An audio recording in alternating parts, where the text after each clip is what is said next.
3 Lives 3 Worlds, 10 Miles of Peach Blossoms. By Tanki Gongzi. Translated by Hamster428. Chapter 23. Closing chapter. I sit for a long time at a Mortal Realm theater to watch an opera. It's been 3 years since Yehua left me. Jian said when he got there, Yehua had breathed his last, his body covered in blood. With unruly hair, I had held him slumping at the bottom of the Donghuang Bell. Around us was a thick force field which nobody could penetrate. The bell rang for 7 straight days, everyone from the 8 lands gathered in Ruo Shui. Tianjun sent 14 senior deities down to retrieve Yehua's body. They used thunder and pounded for 7 days, but my force field gave not an inch. Jian thought I was going to hold Yehua forever by the Ruo Shui shore. But because the Donghuang bell's ringing traveled so far, it disrupted Moiwan's meditation. As the sun rose on the 8th day, Moiwan came to us. I can't remember everything Jian told me. At the time, I only felt like I had died along with Yehua. It was fine with me to sit there forever by the Ruo Shui shore. Even if his eyes couldn't open, his cold lips couldn't smile, or he couldn't whisper my name into my ears anymore, at least I could see him, at least I could feel him next to me. I thought Moiwan would have a way to bring Yehua back. He came back himself after fighting with the Donghuang bell in the past. I thought, if only Yehua can be saved, if only he opens his mouth and call me Qian Qian, I would wait not only 70,000 years but 700,000 years. I wanted to bring Yehua to Moiwan and beg teacher to save him. But I didn't have enough strength to stay up.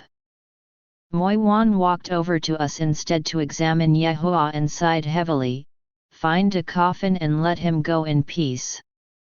Moiwan returned to Kunlun. I brought Yehua back to King Kaiyu. Immediately, the 14 deities from heaven chased after us. I felt that Yehua was mine, and I couldn't give him to anyone else. A line of deities waited outside the valley entrance for half a month, but they had no way of completing their duty and returned to heaven. Then one day Yehua's parents came to King Kaiyu. His usually gentle mother trembled in anger.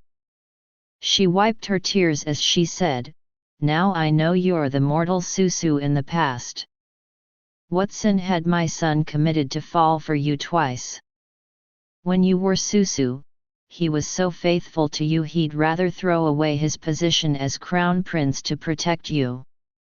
You owed Princess Zaoran, so Tianjun ordered for you to pay back with your eyes.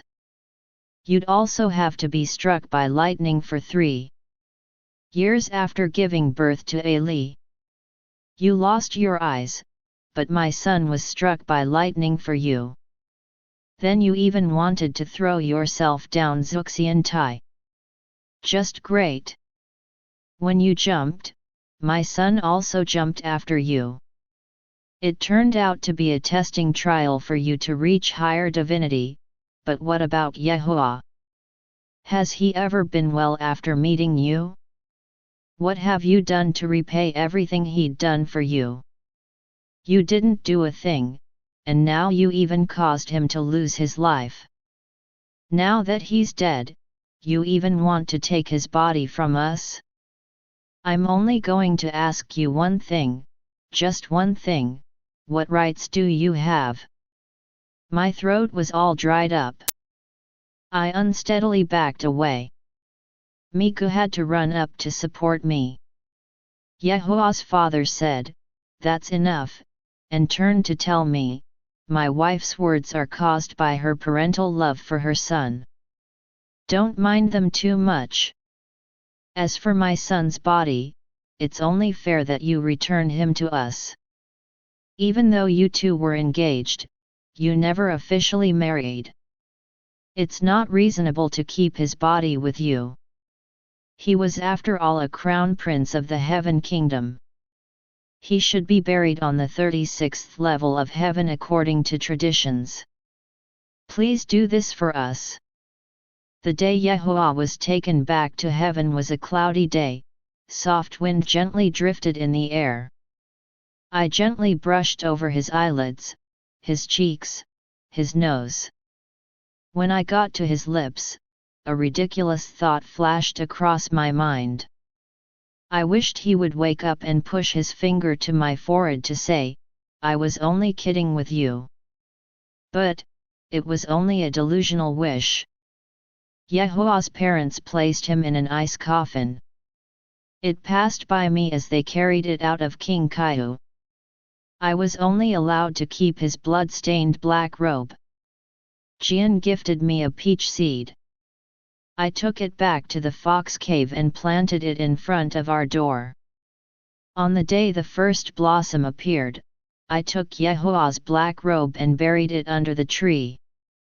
I treated it as a grave which entombs his relics and clothes. I wonder how it'll look when the tree fully blooms. Migu said to me, "Lady, do you still remember that you have a son? Won't you bring him back to King Kaihu?" I shook my head lightly.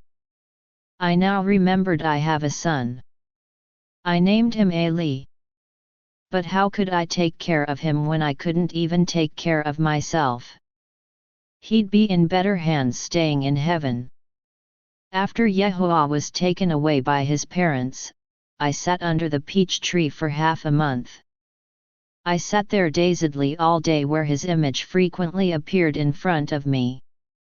He always wore his black robe, then there was his long black hair, the tail of which was tied back by a short white ribbon. He would lean on me while reading a book, he would sit across from me to paint. When it rains, he'd hold me in his arms to cover me from the falling drops. I sat under the peach tree for half a month feeling Yehoah next to me every moment. I felt so very happy. I felt happy, but Jian, fourth brother, Migu, and Bafang didn't feel my happiness. When it reached the 15th day, fourth brother dragged me back into the cave and raised a mirror up to my face. He angrily said, "Look at yourself and see what you've turned into. What? You can't live anymore with Yehoah gone." He was right. I felt like I couldn't live anymore. If my soul was destroyed too, maybe I'd see Yehoah again. But if my soul was destroyed, I wouldn't be able to do anything, I'd only turn back to dusts. Or maybe I still wouldn't forget him even in that case. This way, at least I could still imagine him smiling to me. Inside the mirror was the reflection of a dreary, ashen fairy. On her eyes was a thick silk band, laid with a few dried leaves. This white band wasn't the same one I wore before. My mind started to click. Right, Jian changed my eyes last month. This silk band is the one saturated with his medicine. Fourth brother said with a heavy sigh, "Wake up. Separation by life and death, you should know better after living for so long." It's not that I didn't want to see clearly, it's just that I couldn't see clearly. If I knew how, I would have already seen through it. That night as I drank and smashed the piecing soul lantern, I remembered things from 300 years ago. I don't know why I forgot all the good things about Yehoah and only remembered the bad stuff. Now that he was far away, I couldn't remember anything bad about him. Every day my mind was filled with all the good things he had done. With thorough conviction, I once yelled at Li Jing for only chasing after the things he doesn't have. Once he attains them he doesn't know how to cherish them. Looking at myself, how was I any different? The bright moon hanged above the wide river as night went on forever. Without anything to do, I fell into a deep sleep. I originally thought I won't get to dream of Yahuwah. But he appeared in my dream that night. He sat behind his desk to go over his documents. After several hours he stacked the reports on one side and took a sip of tea. When he lowered the cup down, he looked at me and smilingly said, "Chien Chien, come here and tell me what the main hero said from last night." I drowned myself in this dream, not wanting to wake up. It was a gift from heaven. His image had never once talked to me under the peach tree. But this version of Yahuwah not only played chess with me, he could also talk to me like when he was alive. From that day on I saw him every time I dreamed. Sleep became my favorite activity. If we look at it from a different point of view, what I did wasn't so abnormal. There is a mortal realm anecdote called Zhuangzhou Meng Dai, Zhuangzhou's butterfly dream. It tells of a mortal named Zhuangzhou who dreams himself as a butterfly. When he wakes up, he is back to being Zhuangzhou. Then was it Zhuangzhou who dreamed himself a butterfly, or is it a butterfly dreaming itself as Zhuangzhou? My life, too, has been dreamlike up to now. In my pain, I wanted to do what he did and turn my dream into reality. I was still living, only differently. And it made me happy. Jian and fourth brother loosened their watch on me as they see my conditions improve, even if I was sleeping a bit more than usual. Zhu Kongtian hadn't mentioned anything about a new crown prince. They only said Princess Zaoran, Sujin, was banished from fairyland forever. She was responsible for watching the Donghuang bell, yet when it rang she didn't report it back to heaven. Because she failed her responsibility, it leads to Yahuwah's fight with Jing Shang and Yahuwah's eventual death. Tian Jun, pained by the loss of his grandson, angrily ordered her out of Zhu Kongtian. She is to reincarnate indefinitely, forever falling into love traps.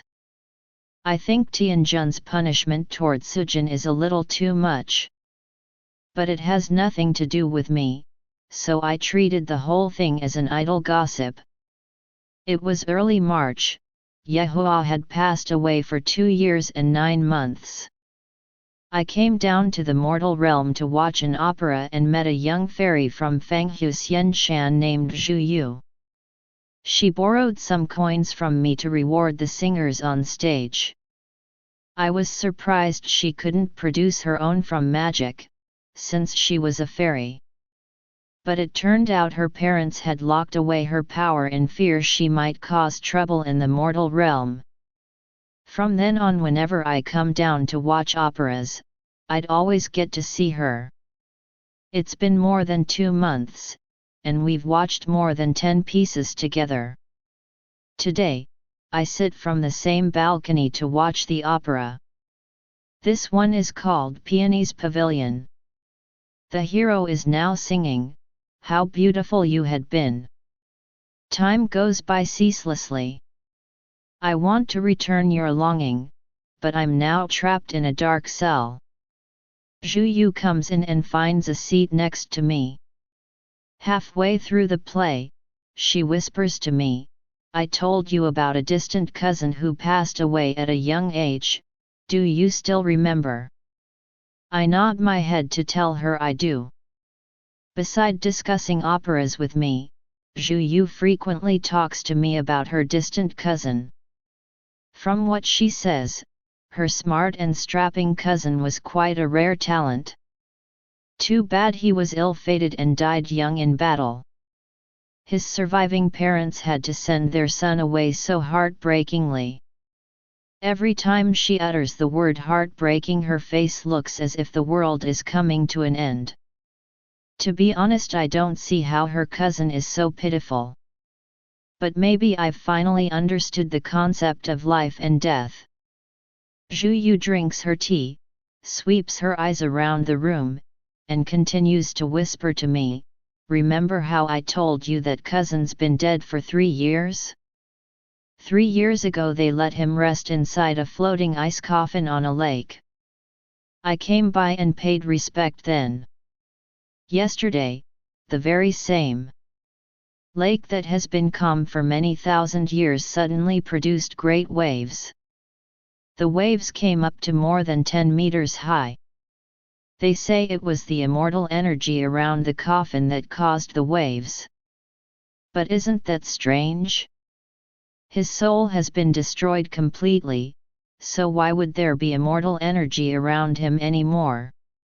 My parents say perhaps he's not dead after all. Yeah, if he wasn't dead this whole time, Ali didn't need to cry all day like he did." In a split moment the entire room becomes silent. The cup in my hand falls down onto the ground and breaks into pieces. I hear myself faintly speak, "The lake you're talking about is Wuvonghai? Your cousin is Crown Prince Yehua? He's Crown Prince Yehua of Zhukongdian." Zhu Yu stammers, "How do you know?" I stumble out of the tea shop. As I run I remember I would need to take a cloud to get to heaven. So I call for a cloud to appear. When I glance around, all the mortals are kneeling on the ground. I then realize I've summoned for a cloud while still in the middle of the market. At this point, I can't even remember the way to the south gate. In my haste, I almost fell off the cloud. Fortunately 2 hands reach out to support me. Moi Wan's voice rings from behind, "Why are you so careless? How can you fall from riding clouds?" I grab his wrist tightly and ask, "Where's Yehua, teacher? Where's Yehua?" His brow furrows as he tells me, "Wipe your tears first. I've been wanting to look for you." Moi Wan tells me their father has given Yehua half of his life energy when Yehua was still unborn. When he was fighting against the Donghuang Bell, the 2 opposing forces ended up injuring him.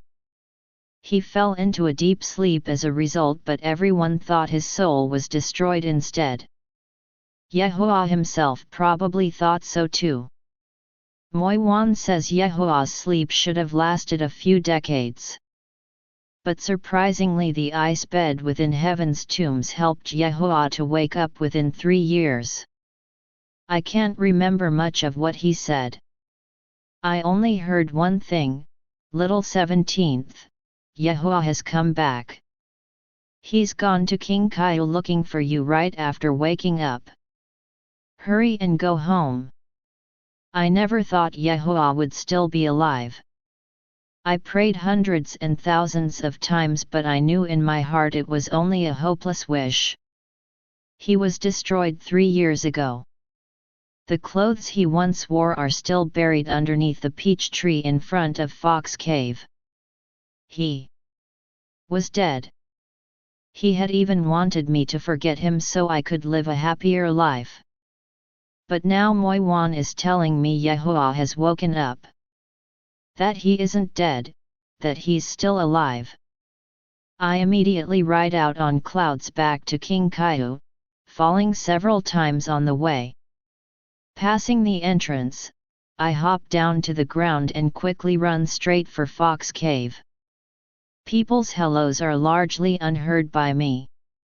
All I can tell is that my limbs are trembling constantly, fearing I wouldn't see Yehua, fearing Moi Wan's words are only comforting lies. The sunlight shines through the clouds. Under the auspicious light is a young man in black clothing. He stands, gently touching the gravestone before him with his long elegant fingers. It's like a scene from my dreams. I hold my breath as I take 2 steps forward. I'm afraid if I was any louder, everything I see will disappear. He slowly turns around. A light breeze passes us. The sunlight dances atop the red sea of blossoms. He smiles. He looks exactly like the first day I met him, painted eyebrows and jet black hair. A few of the blossoms fall down from the red waves, but there's no longer any color or sound in this world. He calls softly, "Qian Qian, come here." The end of the story. I hope you're enjoyed. Thank you for listening.